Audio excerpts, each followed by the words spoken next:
Friends, welcome to Biology Made Easy.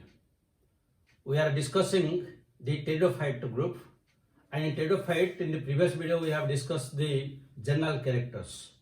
Today in this video we will discuss the life cycle or life history of one pteridophyte, that is mostly a fern plant. And in also previous video I have given the different examples of ferns like Dryopteris, Pteris, Marsilia, Ediantum, Ophioglossum, Azolla, Salvinia. So how their life cycle is completed, that we'll discuss. The main plant body of pteridophytes is usually a sporophyte. So we'll start with the sporophytic generation, because in pteridophytes there is a haplodiplontic type of life cycle. So the main plant body, the first plant body is sporophyte, which is usually diploid structure. And this plant body is distinguished into stem, root and leaf. But the most important character is, in case of pteridophytes, the main stem is underground and known as rhizome. So it is when it is a rhizome, it is always horizontal like this. So this is known as rhizome. So sometimes the question may asked, the answer will be fern or something, but that will not be given. That rhizome may be given. So that will be the answer, because you may be confused with the rhizome found in case of ginger and turmeric. So you should be very cautious. Now, from this rhizome, these adventitious roots come out. These are adventitious roots. And the leaves also come out from the surface.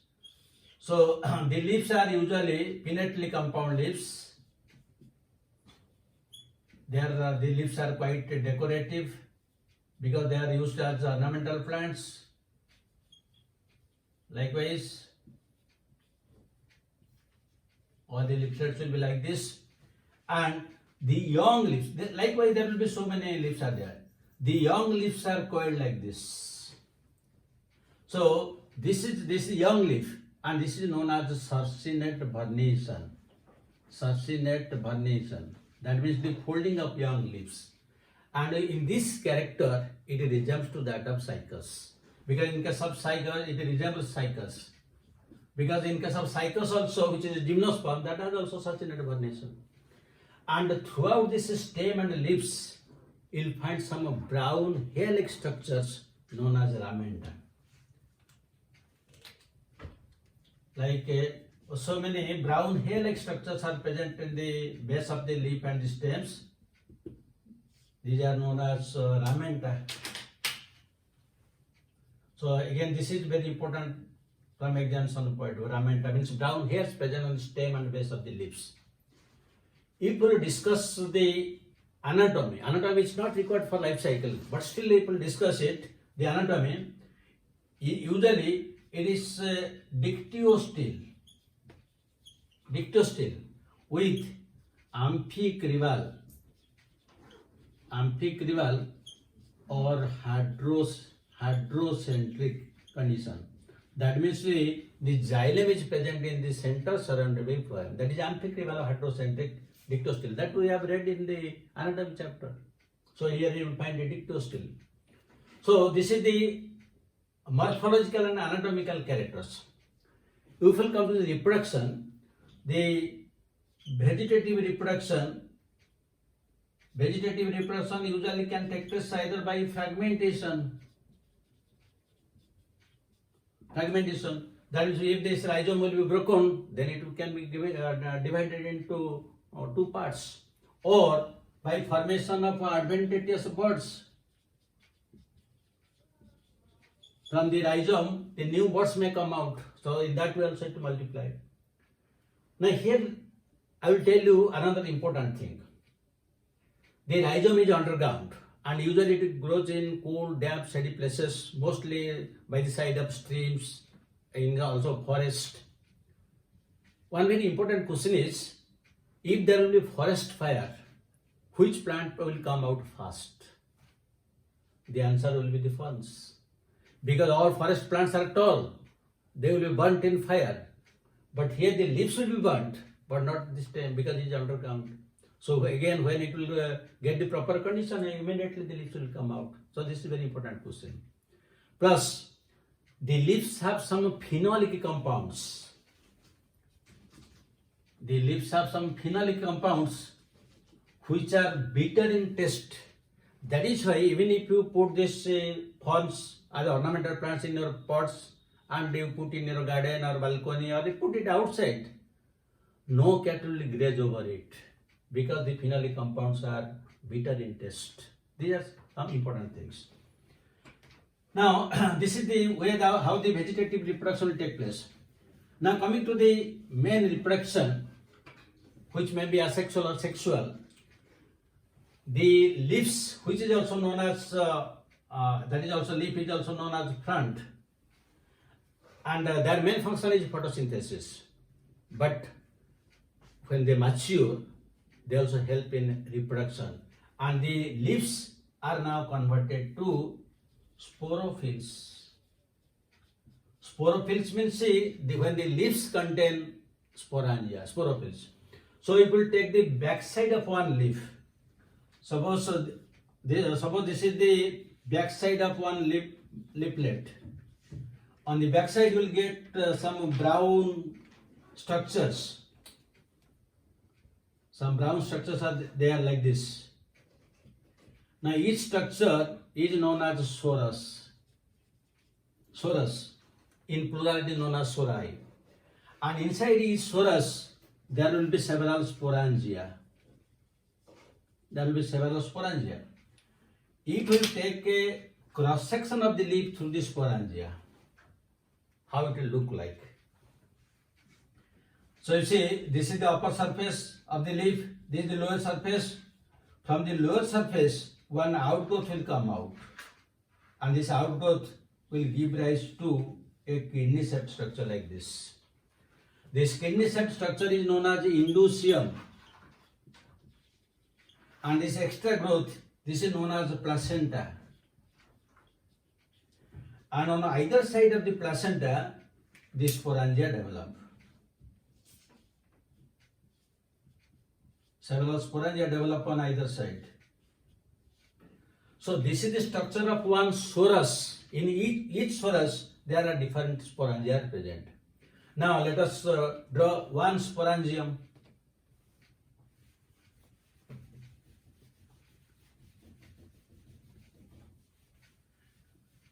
If we discuss about a single sporangium, then we will find there is a multicellular stalk. This is a multicellular stalk. Then there is a layer of cells that is thick-walled. This is known as annulus, and this is thick-walled. But at one place there will be some thin-walled cells. This is known as stomium. Stomium, or these are also known as leaf cells, and these are thin-walled. Within this sporangium, usually 8 to 16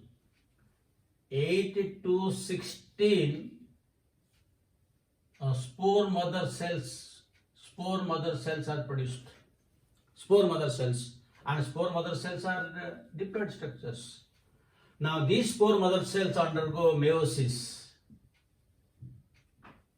to give rise to, if 8, 32, if 16, 64 spores.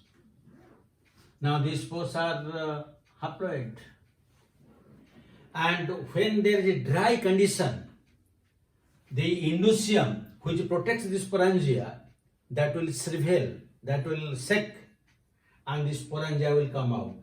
And in the sporangium, the stomium, which consists of thin walls, that will break and the spores will come out.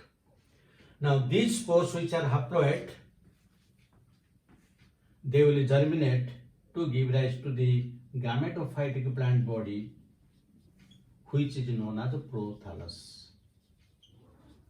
So the spore is the starting point of the gametophyte region. So now this sporophyte region, this sporophyte phase is complete. Now the gametophyte phase will start.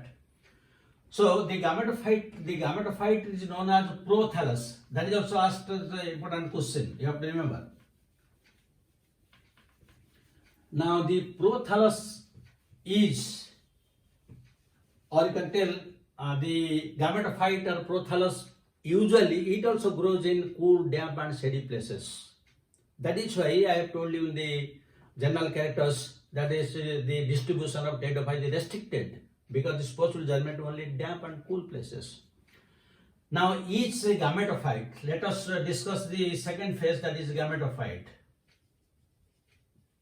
The gametophyte is always haploid, and the gametophyte is heart-shaped,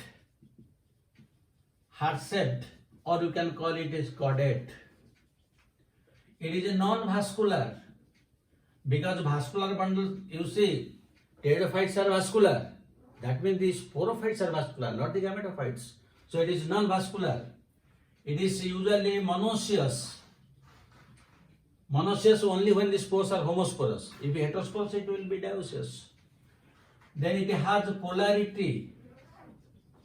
Polarity means something will be produced in the upper side, something will be produced in the lower side. That is polarity. It has a dorsiventrality.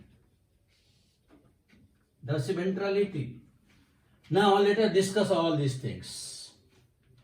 That means it is a heart-shaped structure like this. Again, it is multicellular. That means it is multicellular. It is a dorsiventral one. The dorsal side is there, ventral side is there. It is a monoecious because both antheridia and archegonia are present.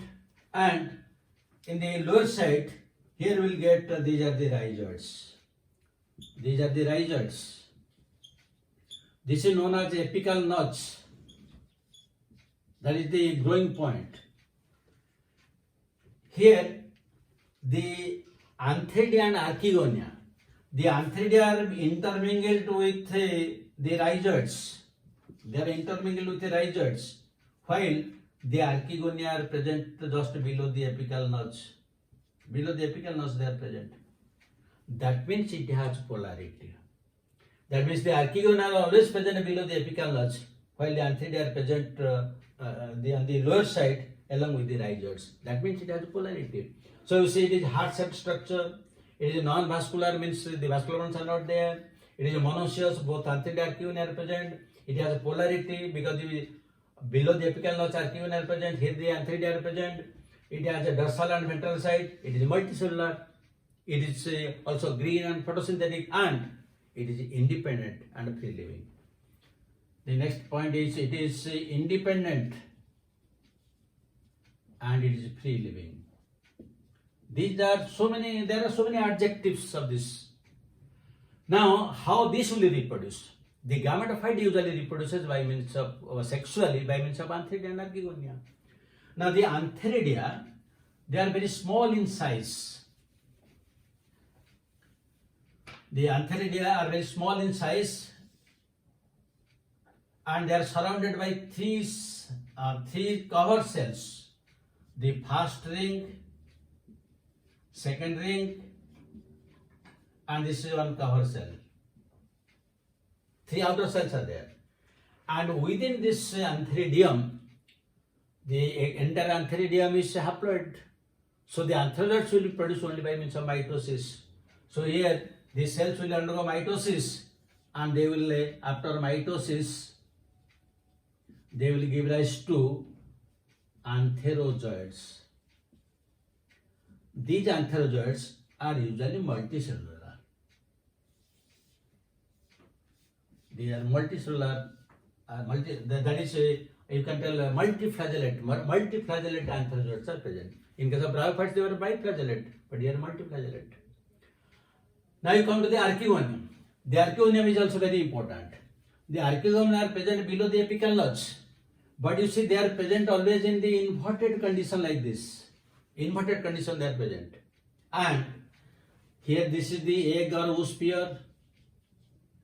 This is the ventral canal cell, and this is the neck canal cell. neck canal cell. In case of bryophytes, the neck canal cells were 6 to 10 in number. But here you see there is a single neck canal cell which is binucleate. Binucleate. Single NCC and it is binucleate. This is very important from examination point of view. That means in case of bryophytes, 6 to 10 neck canal cells were there. Here one is there. When you will go to gymnosperms, the neck canal cell may be reduced or even may be absent. Gradually it is reduced. So this is important. So now you see it is in inverted condition. Now it is mature and this antherozoids are produced. And this is entire gametophyte present in cool damp places. So in the thin film of water, the antherozoids will swim to reach to the neck of the archegonium. They will reach the neck of the archegonium. That means water is required for its fertilization. Otherwise it cannot swim there. But how it will enter inside? It will enter inside only chemotactically. That means water is required only to reach to the neck of the archegonium, not to the egg. To the egg it will enter chemotactically due to presence of malic acid. In case of bryophytes, I have told you to the chemotactical due to presence of sugars, but here it is due to presence of malic acid. So now it will enter. Now the fertilization will take place, and after fertilization, the zygote will develop, and zygote is 2N. This is zygote or 2N will not undergo meiosis; it will undergo mitosis, and it will give rise to sporophytic plant body. So now this sporophytic plant body will develop here. This sporophytic plant body will develop here, and the initial condition in the initial stage, the sporophyte is present along with the gametophyte in the initial stage. But when the sporophyte will develop roots and the roots will touch the soil, then it will not depend upon the gametophytic plant body. On the initial stage, it will depend till the roots reach the soil. After that, it will not depend upon the gametophyte. Only the young sporophyte will depend. So you see, we have started with the sporophyte. This sporophyte has given rise to the gametophyte. Now the gametophyte has given to the sporophyte. This is the haplodiplontic type of life cycle. So if we'll discuss it, how this life cycle is taking place.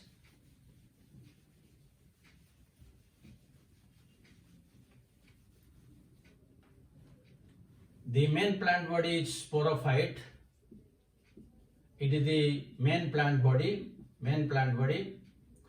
Then it gives rise to sporophyll, means the leaves containing sporangia.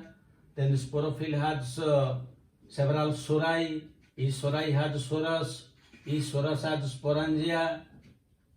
And in each sporangia, spores are produced. And the spores are haploid because here meiosis takes place. Now the spores will germinate to give rise to gametophytic plant body. Gametophytic plant body which is haploid. This is also known as prothallus. Now the gametophytic plant body, it will give rise to the antheridia and archegonia.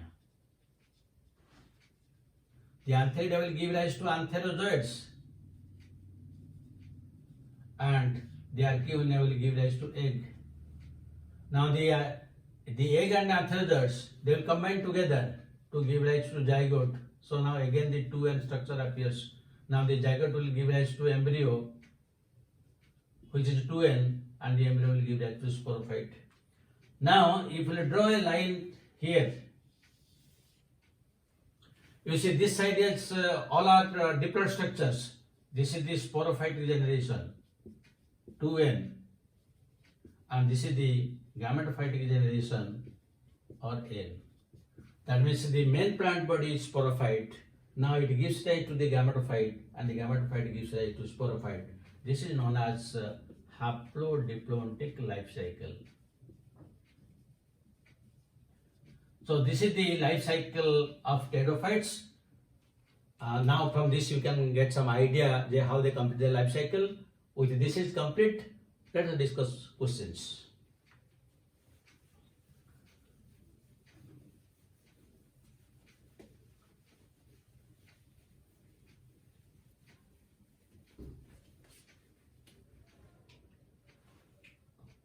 The kidney set structure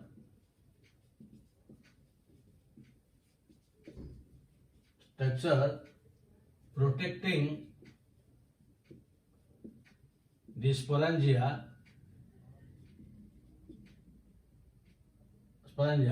is A choice ramenta, B choice rhizome, C choice indusium, D choice placenta. You can take a second question.